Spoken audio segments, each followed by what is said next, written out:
Certaines zones enclavées du Mali auront désormais accès à l'eau potable et aux soins de santé primaires. C'est ce qu'a promis le président malien Assimi Goïta lors de son investiture le 7 juin à Bamako. Il compte imprimer à travers cet acte une nouvelle dynamique au Mali selon ses propres termes. Comment compte-t-il s'y prendre? Quelles pourront être les zones prioritaires à bénéficier de ce projet du président? Les réponses, vous les aurez bien évidemment dans la suite de l'émission.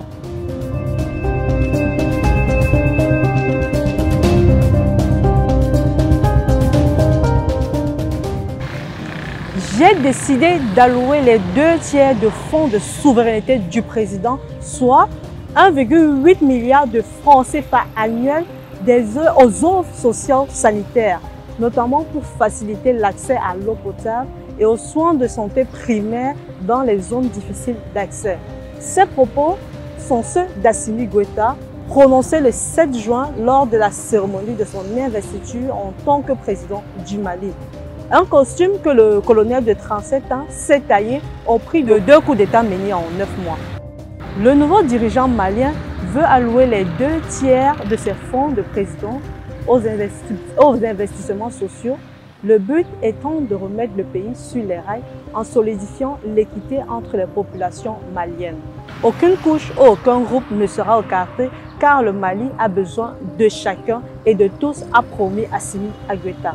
Une promesse qui arrive d'ailleurs à point nommé car plusieurs localités maliennes font face depuis des années à un manque criard d'eau potable, ce qui est à l'origine bien sûr de nombreux problèmes au sein de la société. Dans la région du Nord par exemple, les conditions de vie des habitants sont très difficiles à supporter.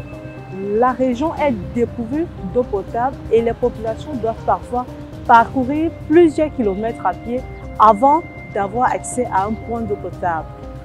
À Bankalikan, c'est presque le même cliché. Il y a quelques mois, dans cette localité de la région de Tombolontou, l'eau se faisait si rare que la population était réduite à boire l'eau salée des mares.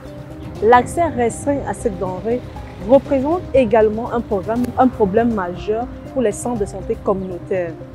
Un des centres du siège de Diré ne dispose pas d'eau pour permettre aux patients de boire, ni de nettoyer les salles de soins, ou encore pour permettre aux médecins de se laver les mains après les consultations.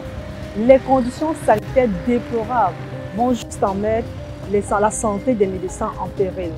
Il est également à noter le manque criard de structures de santé, ne permettant pas ainsi la prise effective des patients. Le président malien vient donc par cette promesse toucher du doigt les principales difficultés que rencontre son peuple. En espérant qu'il puisse tenir sa promesse, les présidents africains ne gagneraient-ils pas en suivant son exemple? C'est la fin de cette émission les amis. Rendez-vous la semaine prochaine pour une autre édition de la saison 2 de votre émission. Je suis Élise Pombet. Au plaisir de vous revoir. Bye bye.